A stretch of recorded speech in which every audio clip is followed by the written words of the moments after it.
जीवन में आपसे कौन मिलेगा ये समय तय करेगा। जीवन में आप किससे मिलेंगे ये आपका मन तय करेगा। लेकिन जीवन में आप किसके मन में रहेंगे, जीवन में आप किसके दिल में रहेंगे, ये आपका व्यवहार तय करेगा।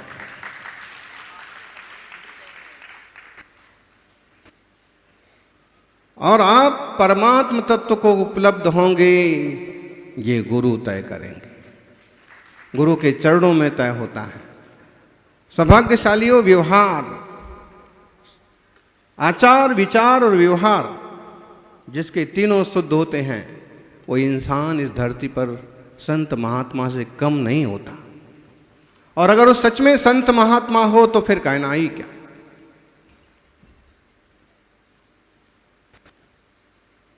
श्रद्धा, भक्ति और आचार की शुद्धि, व्यवहार की शुद्धि सादा इंसान को भी संत बना देती है। एहसास तो रखिए, आप भगवंतों की आराधना में, संतों की साधना में उपस्थित हैं। तीर्थंकर भगवान की प्रतिमा विराजमान है। गुजरात में जितने बड़े संघ का कभी चतुर्मास नहीं हुआ उतना बड़ा संघ विराजमान है। और ऐतिहासिक ढंग से सिद्ध चक्र महामंडल विधान की आराधना आप कर रहे हैं।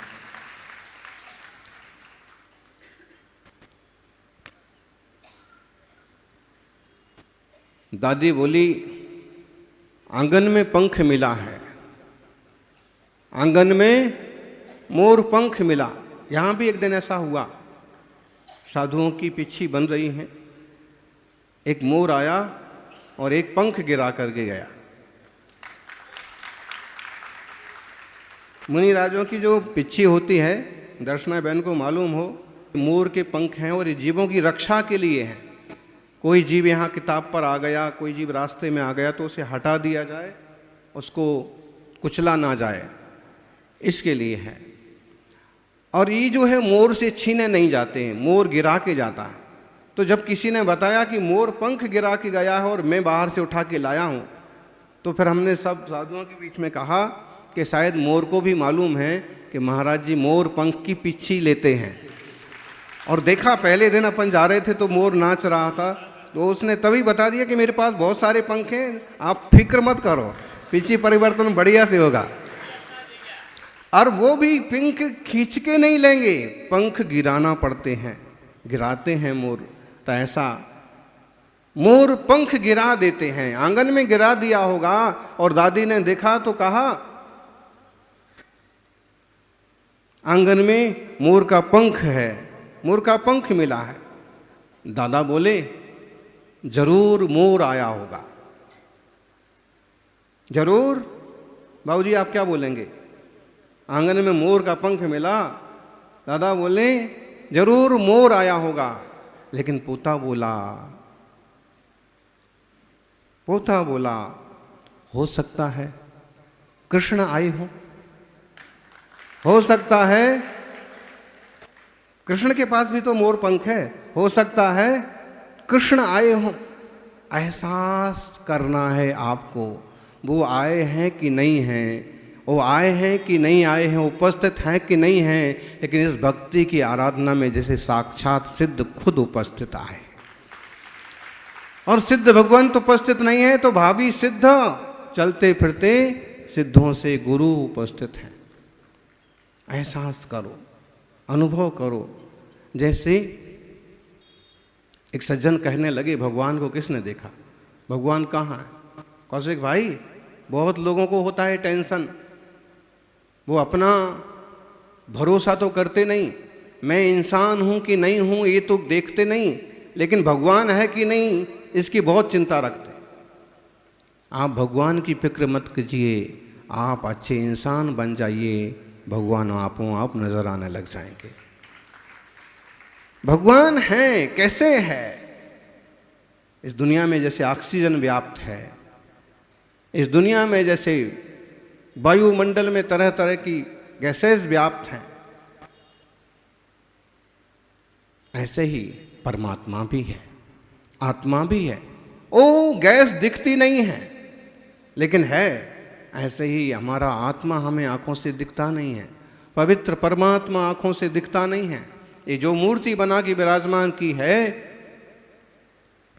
ये तो धातु की है, पाषाण की है, इसमें तो हमने कल्पना की है।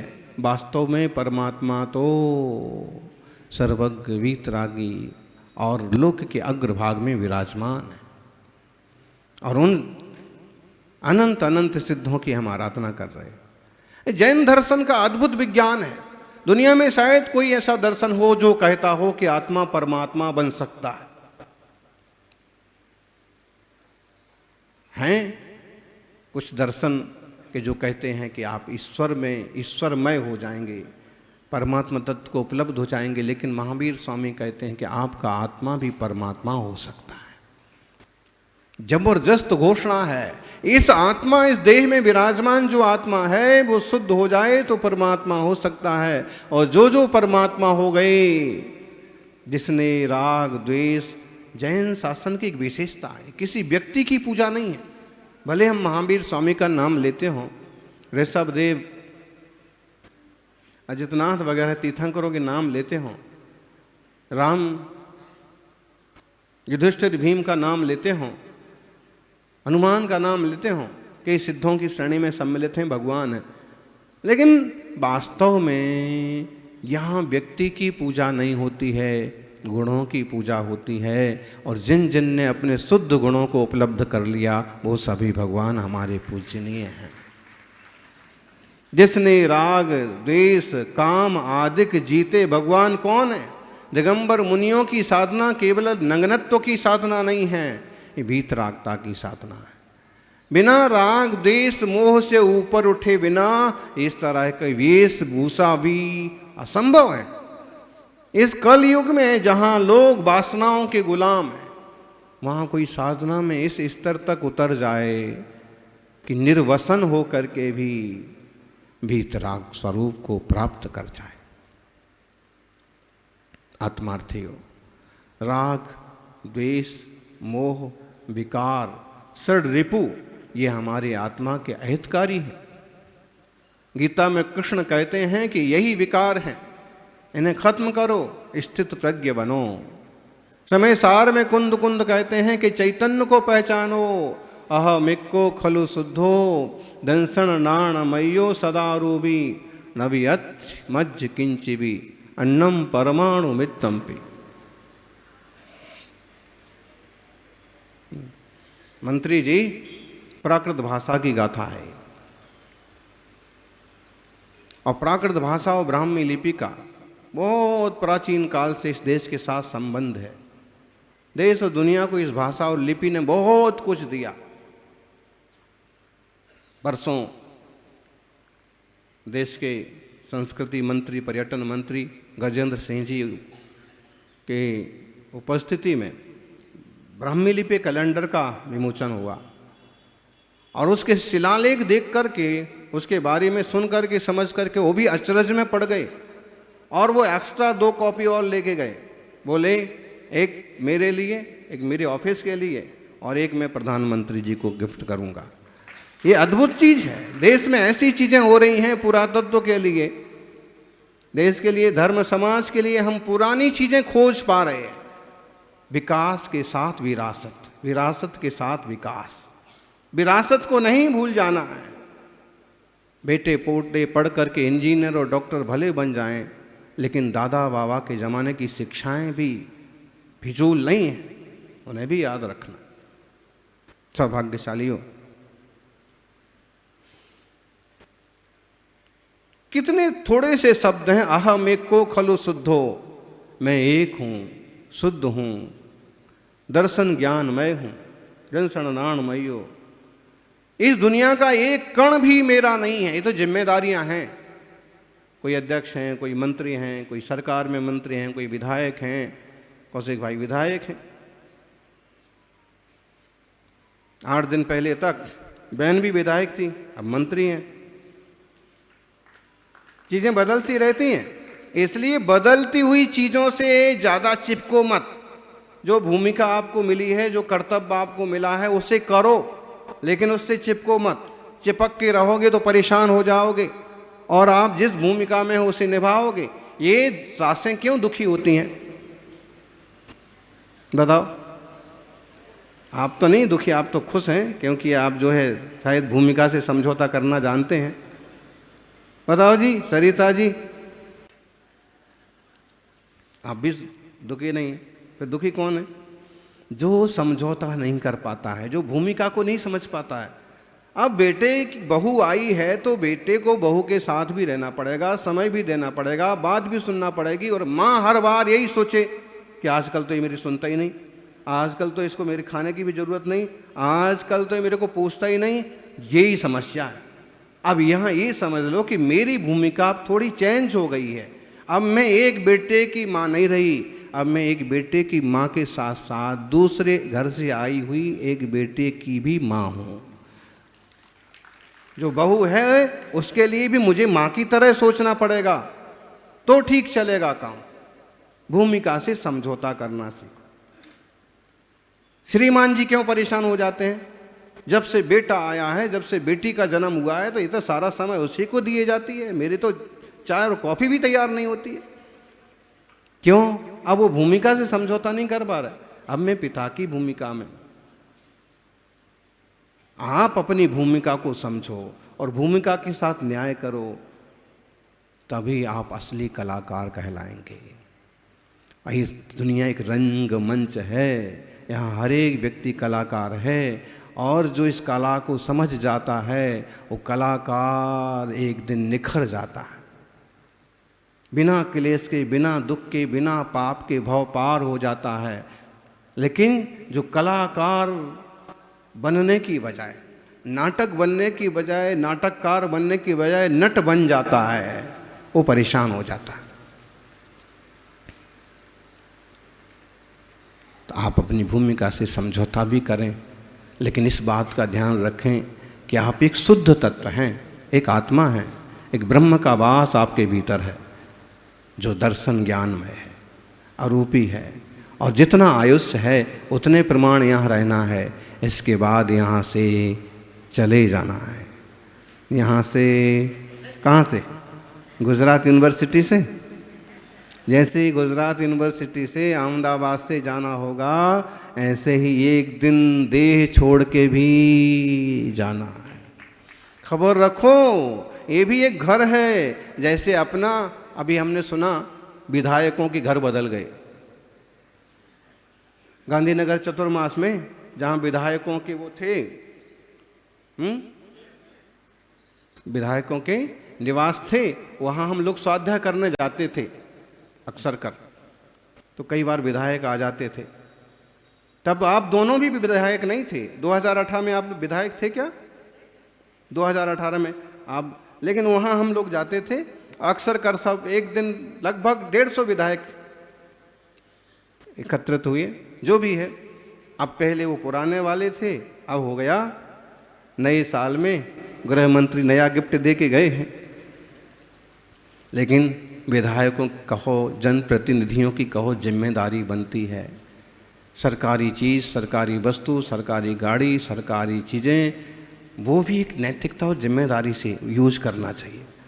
कल हम एक समाचार पढ़ रहे थे कि कुछ विधायक ऐसे भी होते हैं कि जो अपना, उनके नाम से आवंटित भवन वो किसी को भी दे देते हैं, अपने मिलने जुलने वालों को, और वो आकर के चाहे वहाँ अय्याशी करें चाहे शराबखोरी करें।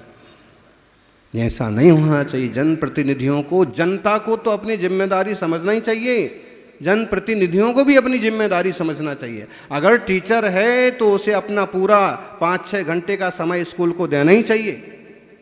अगर वो किसी सरकारी कार्यालय में है, उसका जो टाइम है उसको वहाँ देना ही चाहिए, उतना काम करना चाहिए। अगर नहीं कर रहे हैं तो ये भी एक छोटे प्रकार का देशद्रोह है।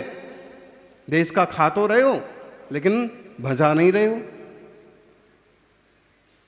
तो प्रत्येक व्यक्ति को अपनी जिम्मेदारी समझना चाहिए अपनी भूमिका के अनुसार, और अपनी भूमिका के साथ फिर इस तत्व को भी ध्यान रखो। रोल अदा करने के बाद किसी पिक्चर में अमिताभ ने भी भिखारी का रोल किया होगा, लेकिन उसे पता है कि अपन भिखारी नहीं है। ऐसे ही नहीं किया है? कौन सी में किया?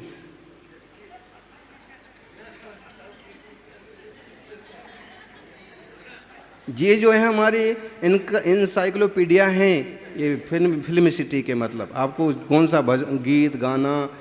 और लेकिन इस जीव का सौभाग्य है कि उसने कचरे में से निकल करके साधना के क्षेत्र में आ गए। साधना भी बढ़िया से कर रहे हैं। अब उसको पता है कि मैं रियल में भिखारी नहीं, लेकिन जब भिखारी का रोल करेगा तो कैसे करेगा?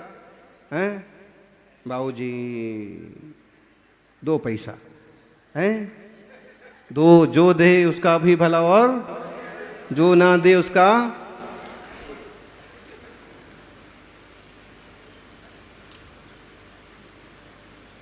और वो भी है तू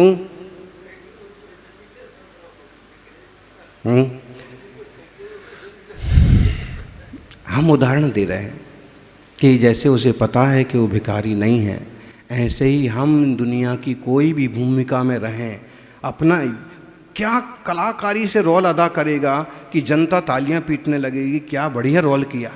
लेकिन उसे फिर भी पता है, और जैसे ही आधा घंटा उसकी शूटिंग पूरी होगी, वापस अपने कपड़े बदल के वापस हीरो बन के वापस अपने घर जाएगा, भिखारी के रूप में घर नहीं जाएगा।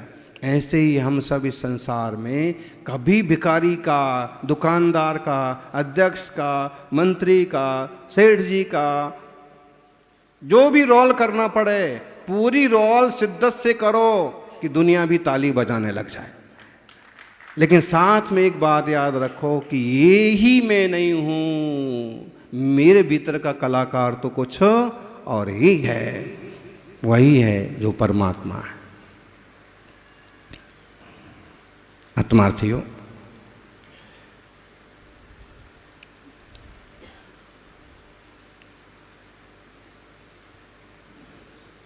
खुद को भगवान से जोड़ दो, खुद को गुरु से जोड़ दो, बाकी उसी पे छोड़ दो। श्रद्धा का रास्ता, भक्ति का रास्ता, ये देखो कैसे बैठे हैं 1008, और कैसे चांदी के सोने के मुकुट लगे हैं, और कैसे निश्चिंत बैठे हैं। 7 बजे से 10 बज जाओ, 11 बज जाओ, इसे कहते हैं भक्ति।